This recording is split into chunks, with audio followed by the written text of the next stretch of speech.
All right, we'll go ahead and get started. Thank you all for joining us today.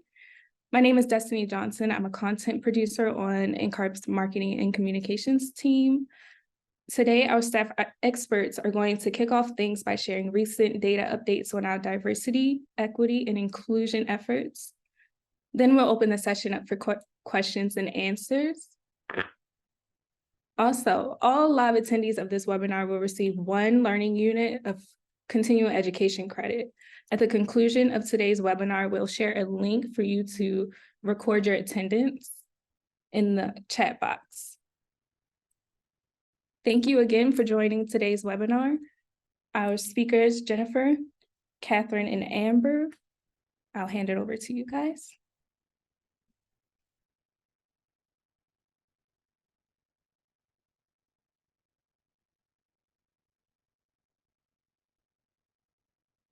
Hi, I'm Jenny Kowecki, and I am the manager of content strategy on NCARB's marketing and communications team. I work closely with our data team on some of our data-related publications, including NCARB by the numbers and our baseline on belonging study with NOMA.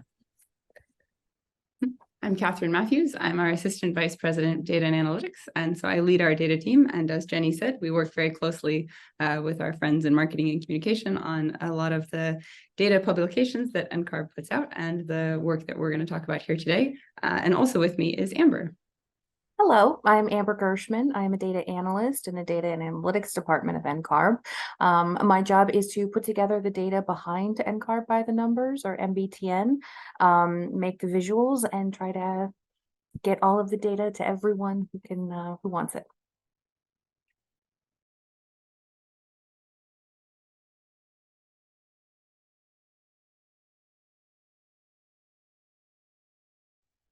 Okay. So we are going to go over some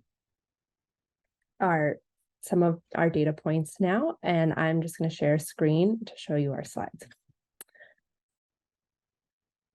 So today we're going to be talking about some of our data updates on recent efforts related to diversity, equity, and inclusion on the path to licensure. As Destiny said, this session is worth 1 learning unit of elective continuing education, so that's non-HSW. There should be an answered Q&A that you can see in the Q&A tool that has the link where you can report your attendance. And if you aren't able to use that link, you will receive an email afterward with instructions on how to do it as well. For anybody watching this recording later on NCARB's YouTube channel, it is not eligible for CE credit if you're just watching the recording. Today, we're going to talk about some of our data related to attrition on the path to licensure. Then we're going to talk about the impact of the free practice exams that NCARB released in June of 2022. We're going to go over some of our data related to usage of our new English as a second language accommodations for the exam, current representation on the path to licensure, and projections where we think we'll be in 2030, especially related to NOMA's 2030 Diversity Challenge. And then we'll talk about what NCARB is continuing to do in this space. So I will pass it to Amber to talk about some of our attrition data. Hello, folks. When we talk about NCARB by the numbers, or MBTN, we're often talking about activity along the path to licensure. You know, how many candidates are doing X, reporting hours, submitting experience, what's the pass rates for exams, etc. But NCARB is also very aware of candidates who are actually leaving the path to licensure as well. Across all demographic groups, about 37% of candidates stop before they become licensed. This accounts for roughly 33% of white people and over 40% of people of color. We aren't seeing that same discrepancy, though, in gender demographics.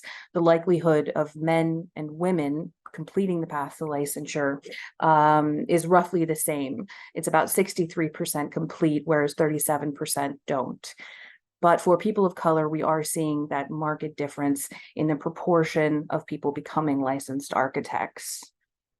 Can we move on to, Thank you. So each year in NBTN, we include charts on attrition. But for 2022, we wanted to do something slightly different. There were a lot of charts in the past that had a bunch of numbers, and with that, you can kind of lose the thread. So we wanted to consolidate this. So this is a new chart for 2022, and it chunks things out by demographics. And we're comparing within these demographic charts two different groups of people at two different points of time. So the blue bar represents a candidate 5 years after they've opened their record, and the gray bar is 10 years after they've opened their NCARB record.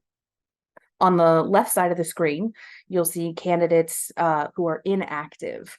They're no longer on the path, while on the right, the brighter color are candidates who are still actively working towards licensure.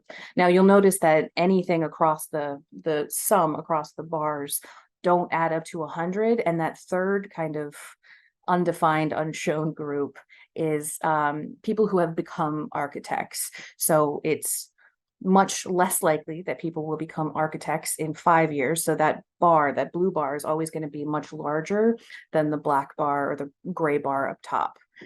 The number of people on the path to licensure by racial and ethnic group remains relatively consistent between the 5 and 10 year marks. So that you won't notice too much variance on the left side where people are inactive. So 5 and 10 years, roughly the same, within 2 percentage points. But we do see that a higher proportion of people of color are inactive. So more of their there's more representation on the left side of the bar than on the right. This doesn't mean that there won't come back to become architects, but as of 2022, when we measured, they weren't pursuing licensure actively. And from here, I think Jenny can discuss some of the barriers to licensure and causes for attrition. Absolutely. But first, I wanted to know, we got a question about how we are considering people active on the path to licensure. What does that mean to us? Do you want to take that one, Amber?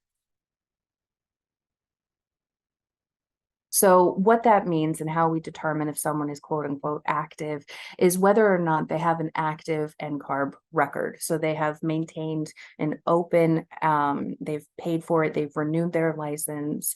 And beyond that, that's kind of the mark of whether or not someone's active. Whether or not someone is engaged, generally we determine that of if they are submitting hours for experience, if they're taking examinations, or if they've opened their NCARB record. So there is a difference. It's kind of nuanced, but there is a difference between active and engaged. With this, we are just making sure that people have an active record, though.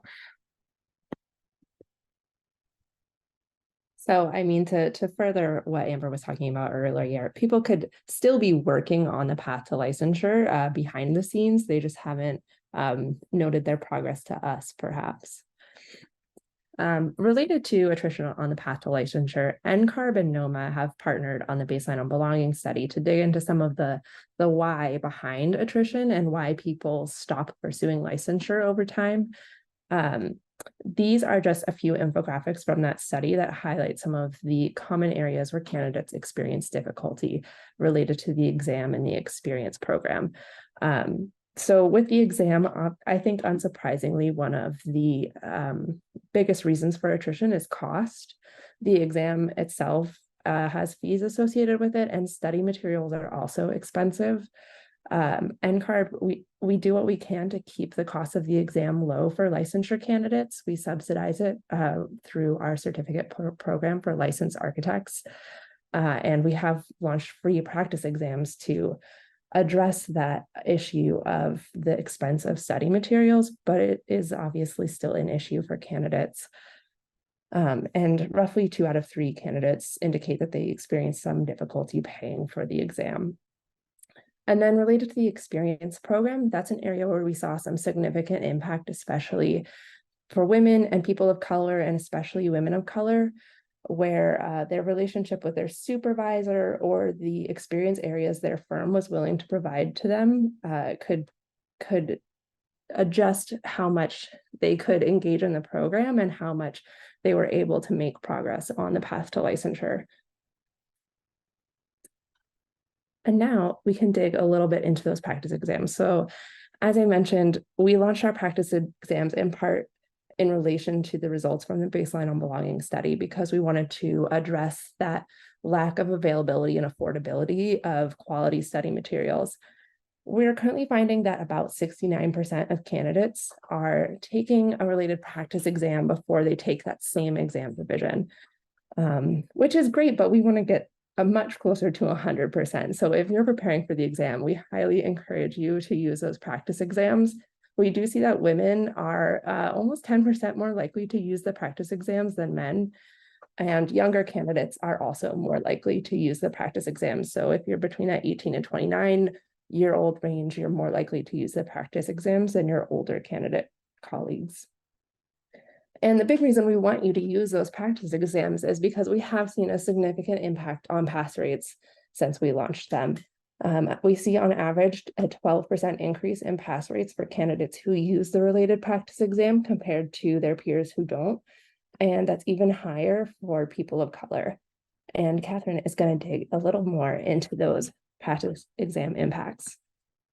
Yes, definitely. Okay, so when we talk about the impact of the practice exams, it's worth reminding, right? So we launched these last June of 2022. So we're looking at about a year's worth of data in these charts. But we were really excited and encouraged by the impact that they've had even in such a short period of time.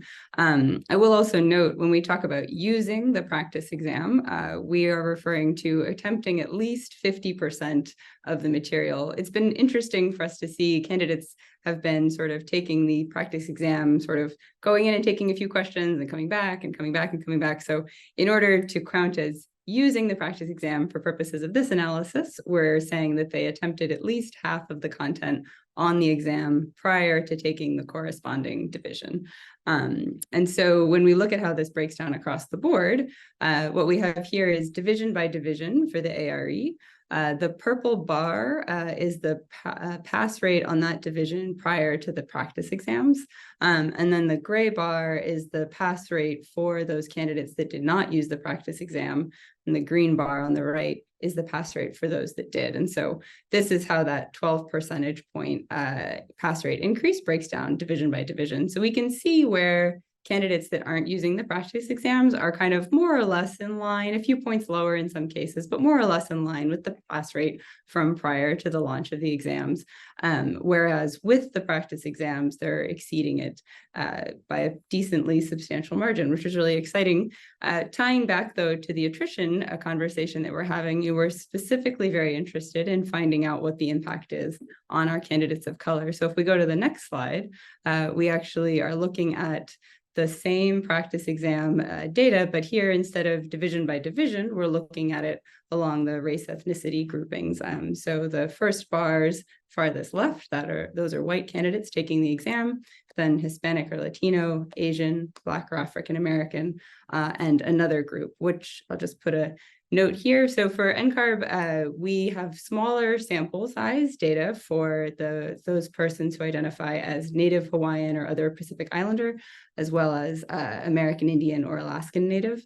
And so we do combine those two groups in with respondents that select other into this another group so that we have more critical mass for analysis. And so that's what's in that last set of bars there. But here we can see that the pass rate impact of the practice exams is even larger for those candidates of color. So when Jenny was talking about the barriers to completing the path to licensure and the cost of the exam being one of the impediments, we had seen in our initial analyses that on average, candidates are taking 7 exams to pass the 6 divisions, so at least 1 fail and retake. And so this, helping candidates become more likely to pass those exams on the first try, gets at reducing the overall cost of taking the exam. So this is really exciting. It's also something that we're going to continue to watch now that we've got, like I said, about a year of data and more coming in.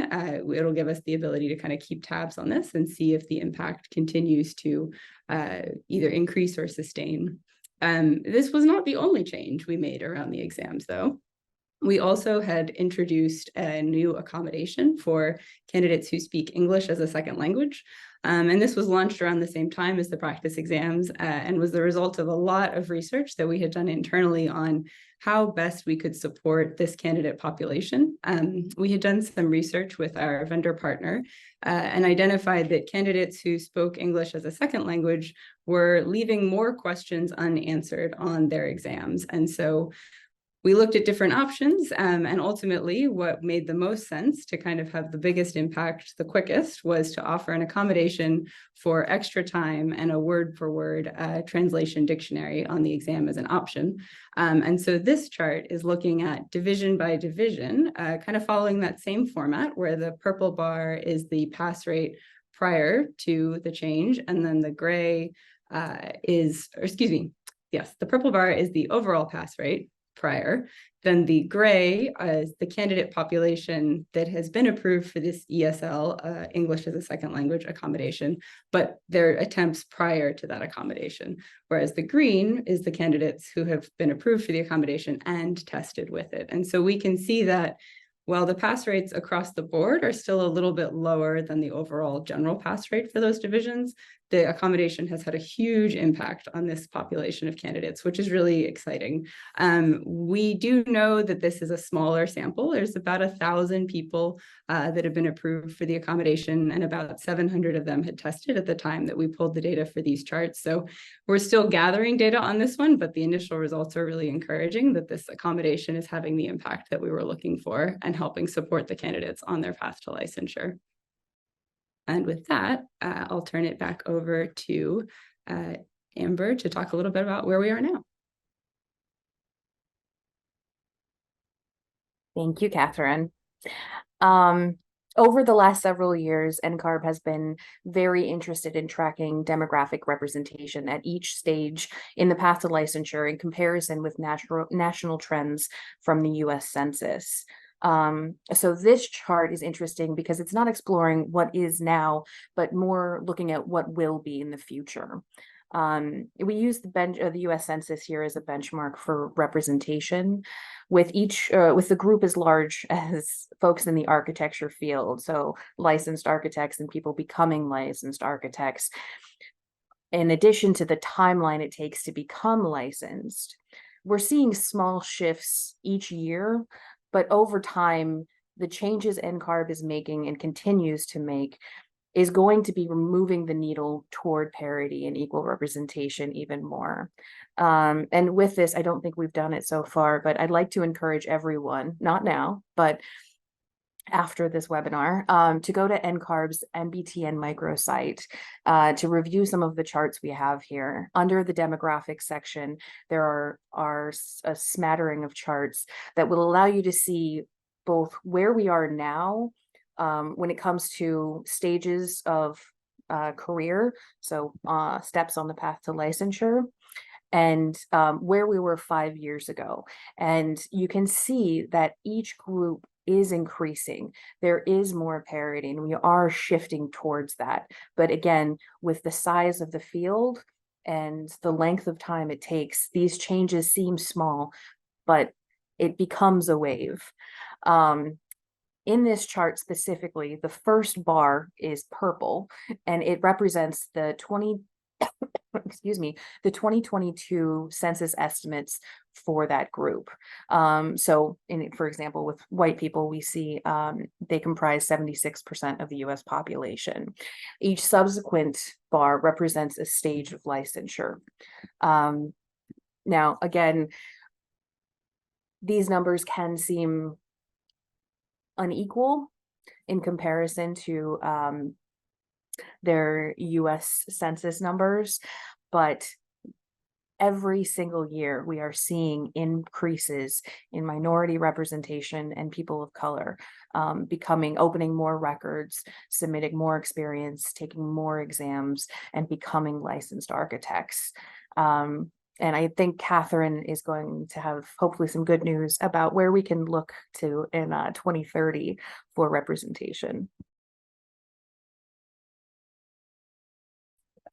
Before we get there, we're going to talk a little bit about representation for AXP and ARE completion. So on the previous chart, you could see representation for AXP and ARE, and that was just for all the candidates who fall in those buckets. So for AXP, all candidates who reported experience in the past year, and for ARE, all candidates who took an exam in the past year. But when you look at the representation of candidates who are completing those programs, it's very different. So people of color make up 45% of candidates reporting experience, and 50% of candidates completing experience. So that is a good news, that they are actually working through and being able to complete the program. But then conversely, they make up 53% of candidates testing, but only 36% of candidates completing the ARE.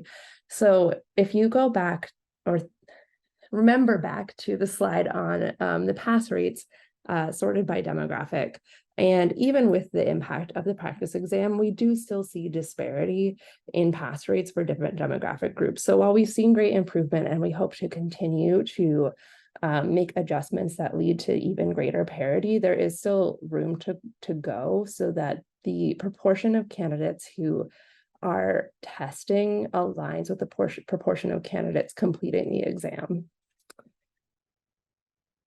But as Amber mentioned, the path to licensure is long. So this is a look at the time to licensure for each demographic group.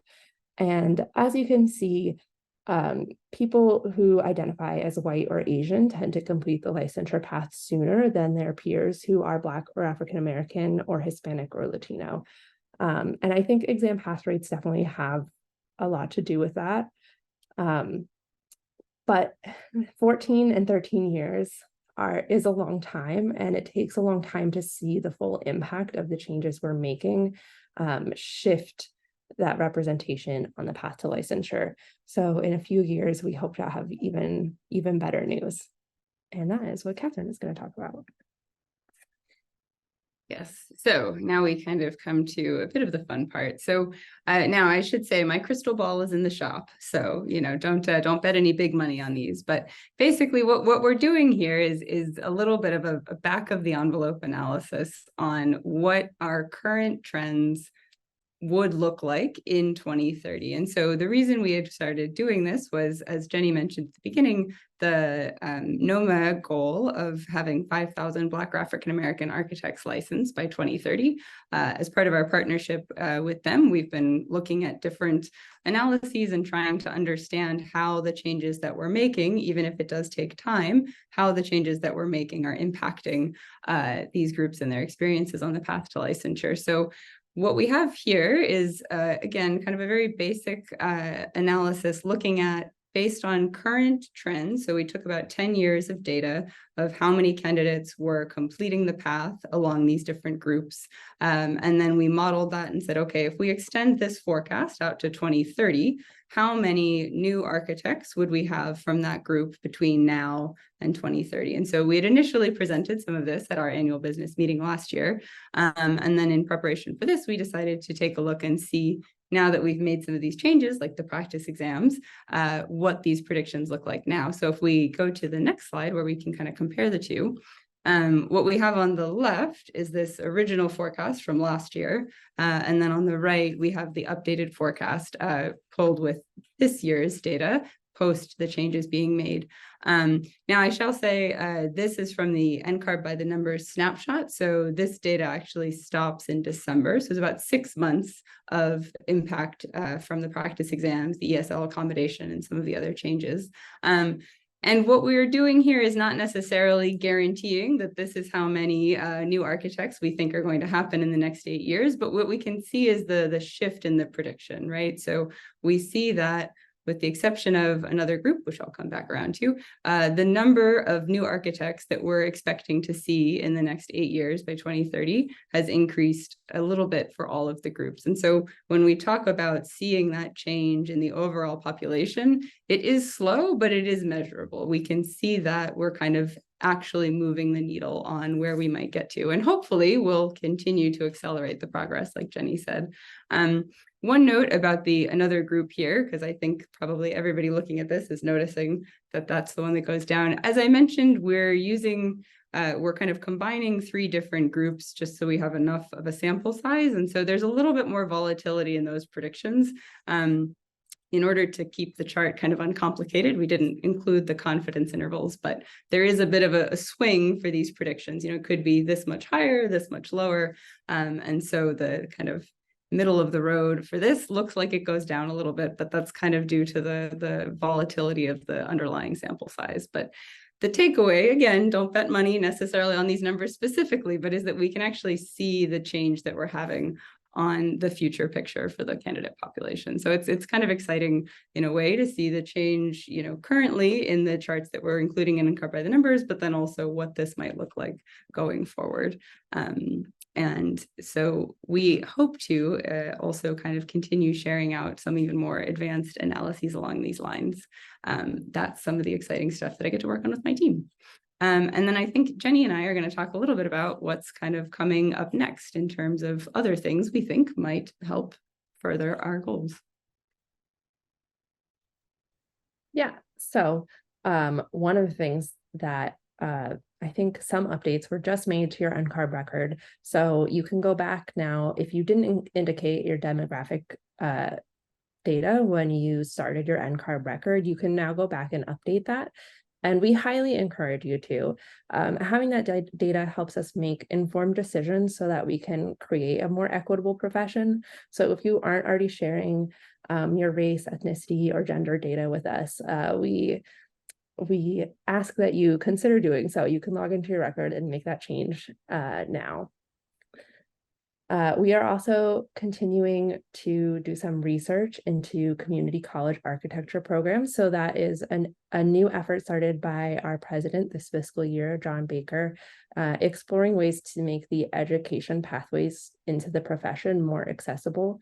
So we are going back to community college architecture programs and looking at ways that students can matriculate to further Bachelor or Master of Architecture programs or enter into the profession from there.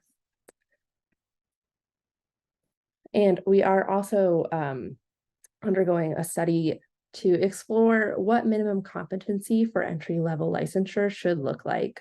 And that is an ongoing effort started by our president last year, Bayless Ward, to really look at what should be measured on the licensure path and how we should measure it. And so changes on that are still years to come, but we hope to have more news to share soon. Yeah, and on the experience program side, we've done some research into the correlation between how quickly you complete the experience program and how well you perform on the exams. And we were kind of seeing a pattern around maybe getting through the experience program. Maybe there is such a thing as too quickly, perhaps. And we're not able to necessarily see the full picture of what that looks like. So we're interested in doing some additional research into what quality experience is. So making sure that that program and the experience that candidates are earning while they're working on those hours is really quality experience that's going to prepare them, not just for the exam, of course, but also licensure and practice. And so digging deeper into the world of the experience data, the firms, the supervisor-candidate relationships, that's a big area of focus for us right now. Hopefully, we'll be able to make some interventions there, same as we did with the exam, once we kind of identify some points where we think we can move the needle a little bit. We're also doing a lot of work with data sharing and partnering with our peers in the space, right? So NCARB has a piece of the puzzle. Our data is one piece of it, but there's a whole world of context out there, and our efforts to kind of share data and promote these conversations, talk through what we're seeing, what others are seeing, how people are experiencing it in real life as they're going through. That's hugely impactful because the transactional piece of the data is just one part of it, right? And so having the additional context and information, drawing on the strength of our partnerships is really beneficial as we're trying to get the full picture of the path to licensure and the impact that we can have on it. And then, perhaps most obviously, we hear say the path to licensure, but the reality is there's a lot of different ways that people go from wanting to be an architect, but being an architect. And so not only are we trying to support candidates better on going through sort of what has been the default path for a long time, but also becoming more aware and supportive of the additional paths that might get you there. So this could be things like some of the current alternatives, like the 2 times AXP certificate portfolio. It could also mean introducing new alternative paths to licensure as we work on, as Jenny mentioned, the understanding of minimum competency requirements for entry-level practice. This might help us understand what other paths would be useful or approachable for different candidate groups. So there's a lot of different angles we're coming at it from, but there's a lot of active research that's really exciting and interesting. And even if change takes some time, there's still a lot of analysis and experimentation we can kind of do to see how we can move the needle just a little bit faster. And one thing to note on the data sharing thing, important to note that we're not sharing your personal individual data with other people. We're talking about aggregate anonymized data, just for the record. Yes, that is an important point, right? So yes, your data, when you provide it to us, we are incredibly grateful. And as Jenny mentioned, we've made it a little bit easier to go into your record and provide it or update it as needed. But yes, everything that we report on is in aggregate, right? We're not looking at the personal information of any one individual. We're looking at the group as a whole and the experiences along the path. And with that, I think we're going to transition into the Q&A section of our webinar. So if you haven't already, drop your questions in the Q&A tool. Destiny, what have we heard so far? All right. First up, does the path to licensure timeline include time in college, or is it just gaining AXP hours and taking tests?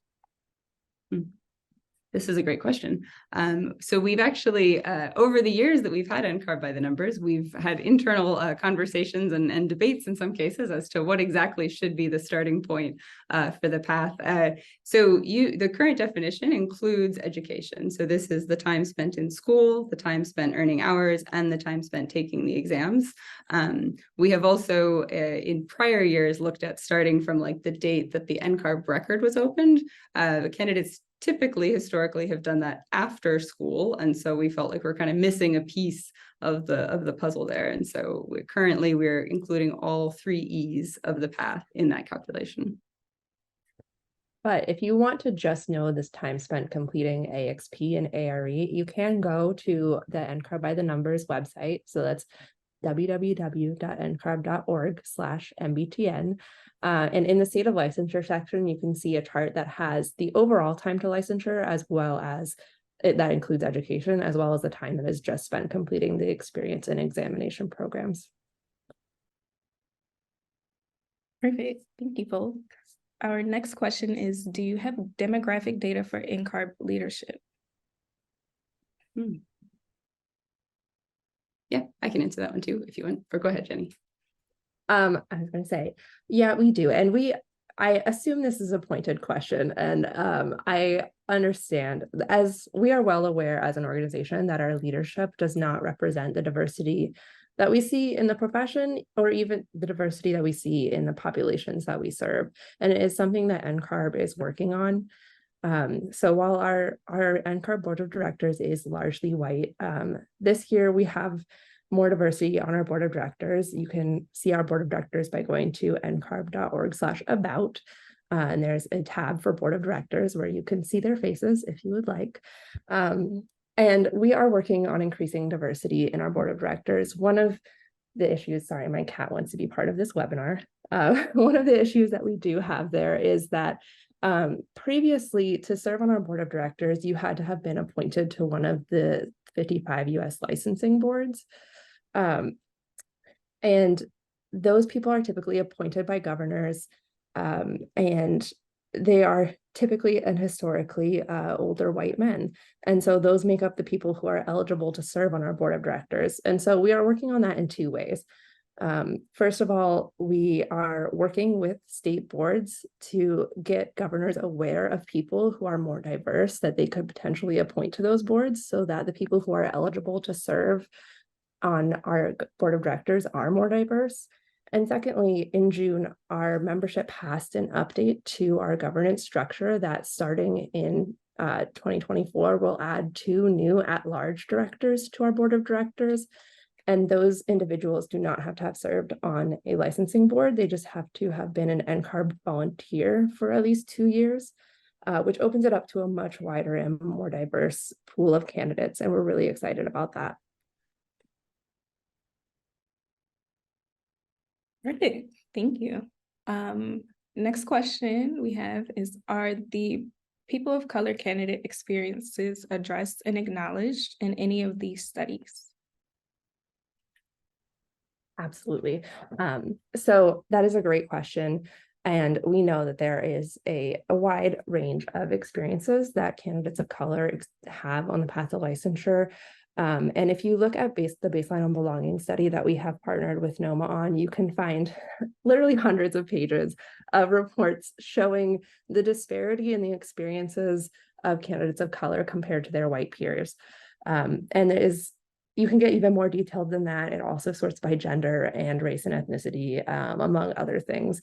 And what we have seen, I think, key is that people who identify in multiple underrepresented groups, so especially women of color, for example, are more likely to experience disparities at basically every step along their early career stages. And we recognize that, and we are working to fix the parts that are within NCARB's control. But I think we would note that not all of the experiences on the path to licensure are within our control. So it is a joint effort that the entire profession needs to commit to working on.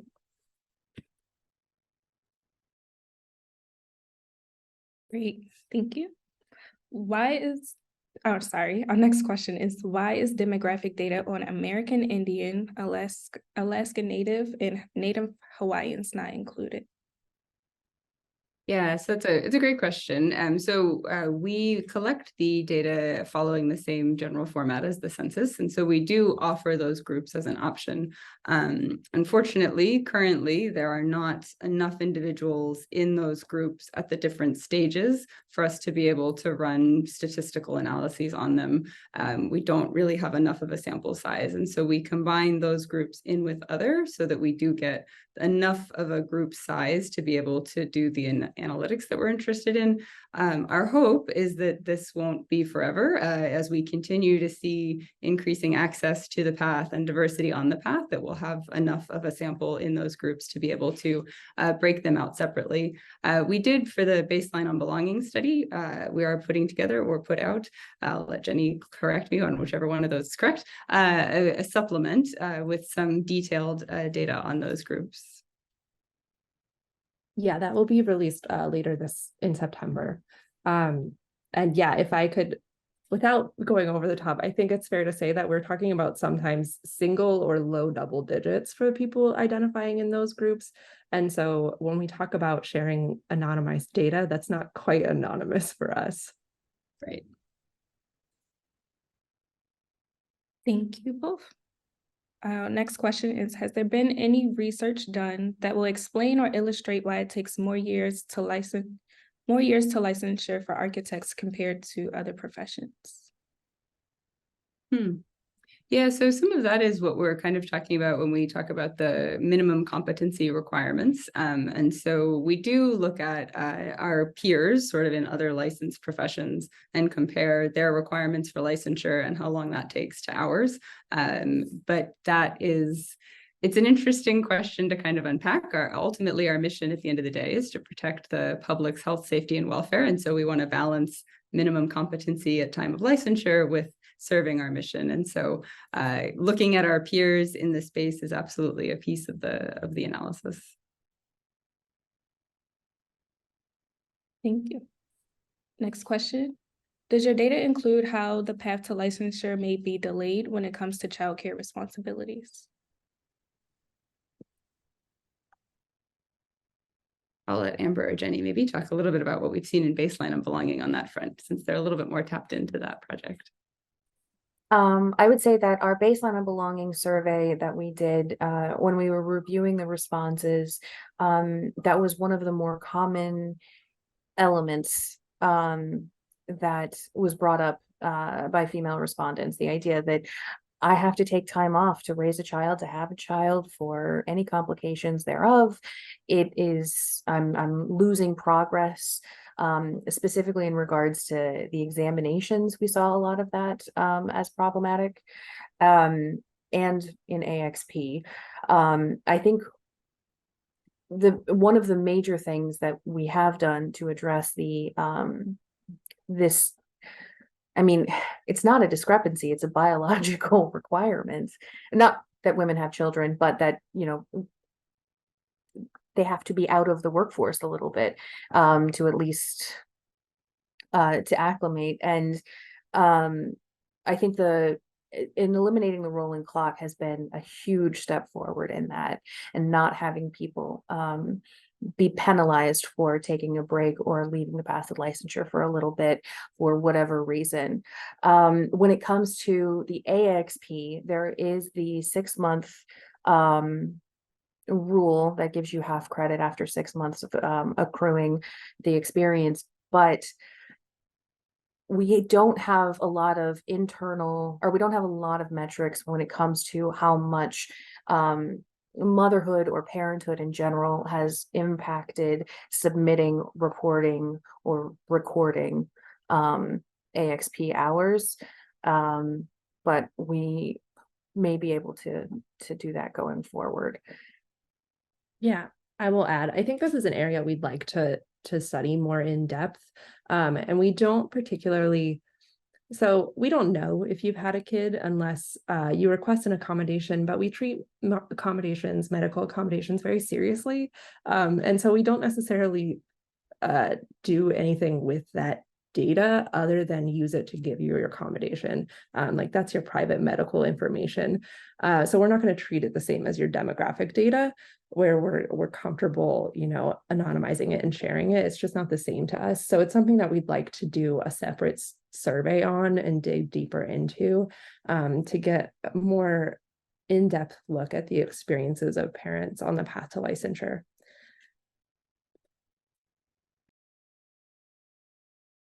Thank you. Next question we have is, what is NCARB's strategy to help address the barriers related to the cost of exams and study materials? Yeah, that's a great question. As we talked about earlier, the cost of the exam is a big impediment for a lot of candidates. And as I mentioned, we do subsidize the cost of the exam with our certificate program. So what I mean by that is that the fees for our architect customers are higher, and we use the revenue that we make from those programs to offset the cost of the exam program, because the exam is actually much more expensive than what we charge you for it. And so we do our best to keep those costs low for candidates who are taking the exam and who are early in their careers. It's something that NCARB is committed to.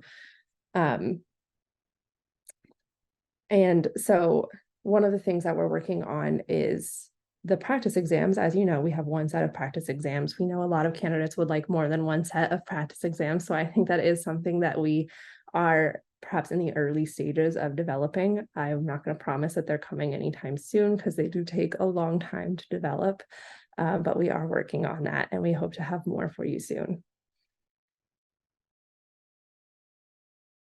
Thank you. Next question we have is, how do you factor in the possible, mostly unknown effects the pandemic had on students that are now starting their path to licensure, and the effects that may have on the numbers?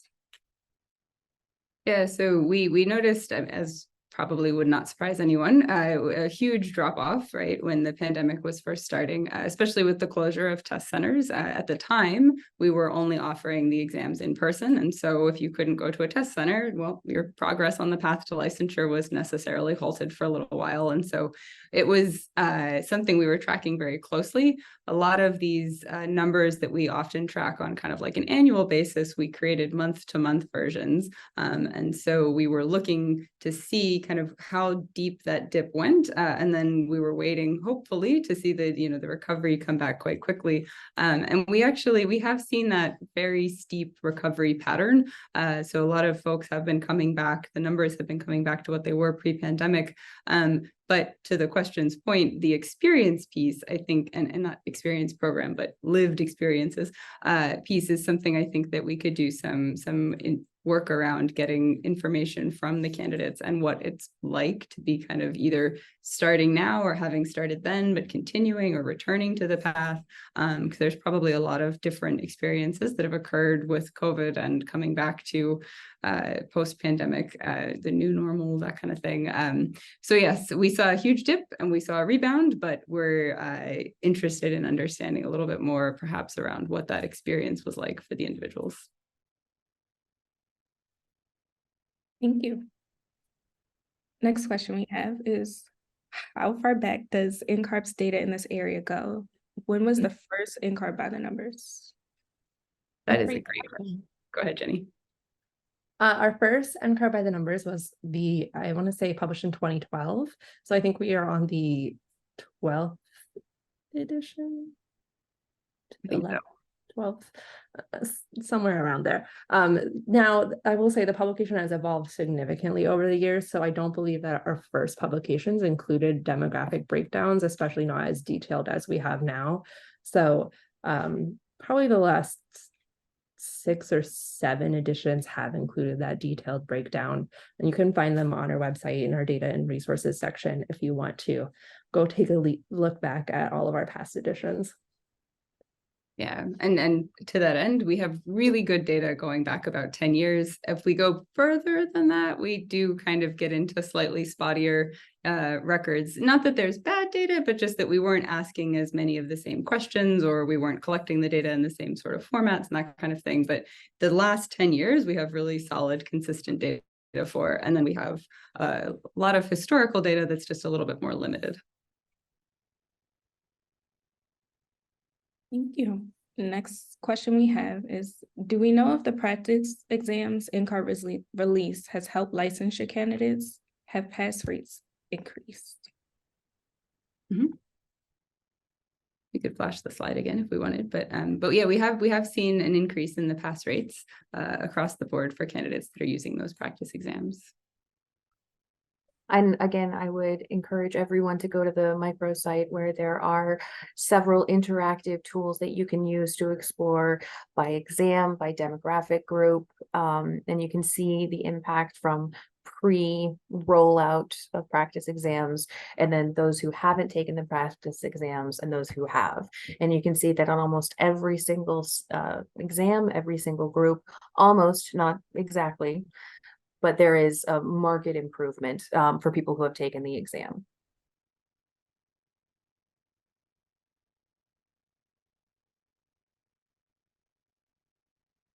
Thank you. Sorry, technical difficulties. Next question we have is, while being encouraged by NCARB, will ESL accommodations and other push for licensure are being adopted in various state-specific exams and related licensure requirements to align with NCARB? Yeah, if I'm understanding the question correctly, so the ESL accommodation, when it first launched, was not accepted by one of our licensing boards, but they have been able to change their rules. So now all 55 boards do accept the ESL accommodation. I think you're asking about if that's going to be added to state-specific exams, like maybe the CSE. I cannot fully answer that question for you. I'm not sure what the California board is up to, but I do know that ESL accommodations are becoming more common. And for our licensing boards, it can take months or even years to update licensing requirements. So when NCARB makes a national change and recommends to our state boards that they also adopt that change, they usually are planning to and working to behind the scenes, but it can take some time for that change to go through. Thanks. And working on our last two questions, I'll start with one. Do you know what percentage of all candidates pass the entire exam on their first try? I do not know off the top of my head, and I don't know that we have that in the NCARB by the numbers, but there is a non-insignificant number of folks out there that do manage to pass on the first try. However, it is not the most common experience. I will say also, we do have, based on, again, I feel like I sound like a broken record, but pointing you back to the MBTN live site or the micro site, we do have charts that broken out by attempt status, so whether or not it was the first attempt or any subsequent attempts, and the pass rates based on those, broken out by division. And yeah, there is I think it's not rare, but it's less likely that you're going to pass every exam on the very first try. I think on average, people take 1.2 to 1.6 exams per division. And that's again, a very big, it's an aggregate of a very big group. So it's going to not be a round number, but it's unlikely that you will. Thank you. Last question we have here. Do you think the time to licensure can be reduced? Have you seen any cases that take significantly less? So we do hope that we can continue to make the path more achievable. So that could be shorter or just less painful, right? Perhaps the most significant attempt to shorten the path has been the IPAL program, the Integrated Path to Architectural Licensure. Candidates that go through that path do complete it on average about 7 years faster. However, we have only seen about 50 graduates from the program so far because it's fairly new. It's 5 years to today, or I guess 6 years now. But so we're continuing to watch the IPAL program and its impact on some of these trends. Even though there's not a ton of graduates so far, it is interesting to get the data back on how much quicker the path can be if it is kind of attempted all at once. This is also, I think, where a lot of the research into the additional and alternative paths is going to be impactful. But I would also add to that as Catherine noted, maybe not shorter, maybe just less painful. A lot of the changes that NCARB is looking at making aren't necessarily going to make everyone complete it faster, right? It's going to allow people to leave and come back more if they want to, or other things like that. So it's more flexible to you and your needs, and less about completing it in a set amount of time.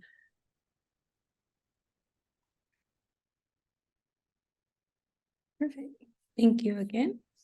We actually do have a little more time. So another question we have here, is there any research done about students/candidates' families and their economic background as to the impact in their completion of the licensure path?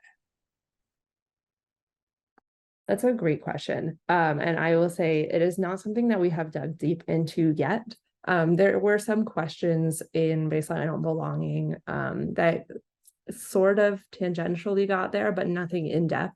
And it is something that we have noted as an area that we would like to do more study on, because I certainly think that can be a big factor for candidates as they navigate the path to licensure.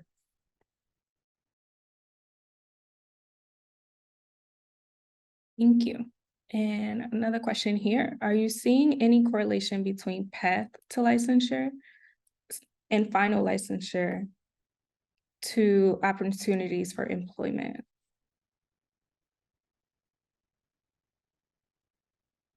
So the question is around the interplay between the experience on the path to licensure and employment after getting licensed? Yes, yeah. Yeah, I'd say that's something we haven't necessarily dug into too deeply yet per se. Some of our work with the analysis of practice does kind of get at hiring decisions. And so asking the employers what they're looking for in an entry-level person, and also asking the person what skills they felt like they possessed at that point of being entry-level. There's some misalignment, but also a lot of alignment there. I think it's an area that we could certainly explore further to get a sense of, again, with the minimal competency at point of licensure, what is really needed in order to get a job and start working. Well, not start working, of course, because you've been working and earning your hours, but the job on the other side of licensure.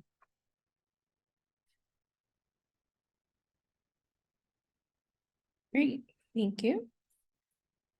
We have one more question here. Sorry. Will NCARB explore other demographic information like disability status? Yeah, so we actually, as part of the updates to the profile page, we did introduce a couple additional questions. It'll take some time for us to get data in response to these. We'll have to wait until we have enough people that have answered the question that we can actually tie into the analyses, again, in aggregate, so that it's safe and private. But once we have some good data coming in there, we'll totally be interested in sharing those as part of the NCARB by the numbers and other data publications too. Because yeah, what we've been collecting to date is really important around the race, ethnicity, gender, age, but certainly there's other factors that are at play too.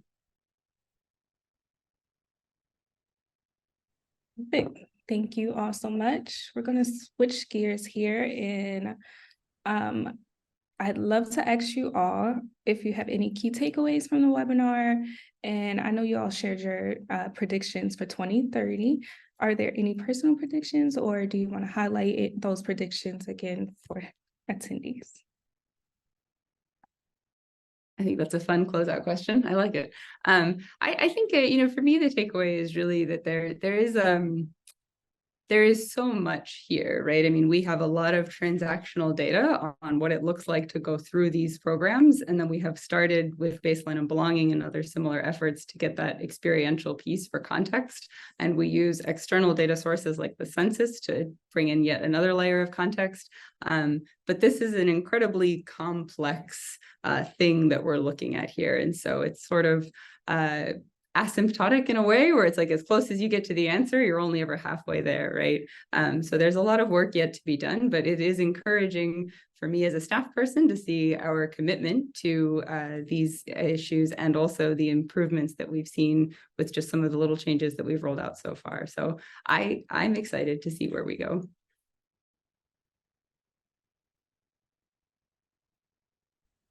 Yeah, I will say, I think similarly, there's a lot of hope, I think, in the data that we're seeing. And I know it's slower to change than some people would like, but we do see growth, and we do see a bright future.